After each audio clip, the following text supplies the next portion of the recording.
atkal parādīšu, kā var dabūt Āfrikā slepenos dzīvnieciņus. Uzspiediet uz spēlēm, uzspiediet uz Āfriku. Te ir viss Āfrika. Tātad man jau ir drakons.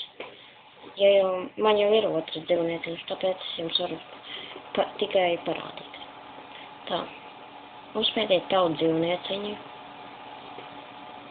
Protams, ja jums ir otrs, tad, ja jums ir kaut kāds cits, nejāslepenais, tad uzspiediet viņu. Tādu.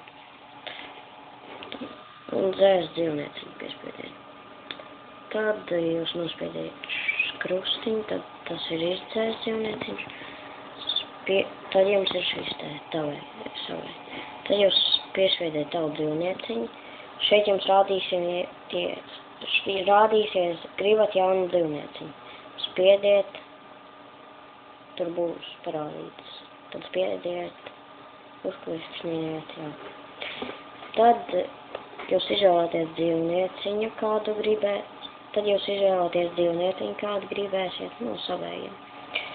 Tad tie nebūs tādi spiegu, tie nebūs slepenie, bet tie būs no sākuma izvēlaties. Vienkārši neko nespiediet, izvēlaties kādu dzīvnieciņu, uzspiediet viņu un nerakstiet vārdu un nespēlēt. Augšā jāraksta jums būs jāraksta JavaScript. Rakstiet pēc tām augšā Java.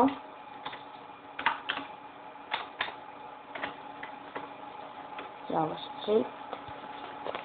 Pēc tam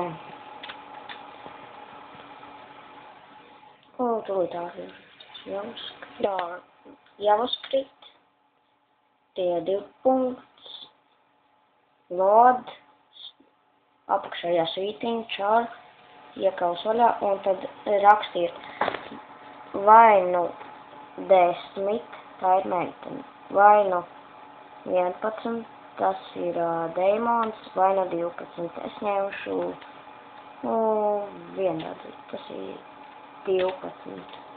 Tad aizvaram iekavas, tad spiediet Enter.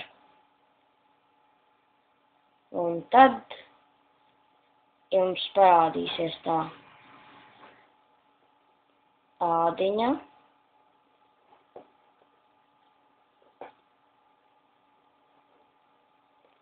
Ādiņa vienradža. Un tad apakšā jūs uzrakstiet viņa vārdu. Un tad spiediet tur to spēlēt, un tad jums parādās tie visi, kas tur būs, cik gados un tas tā. Un šis laikam viss.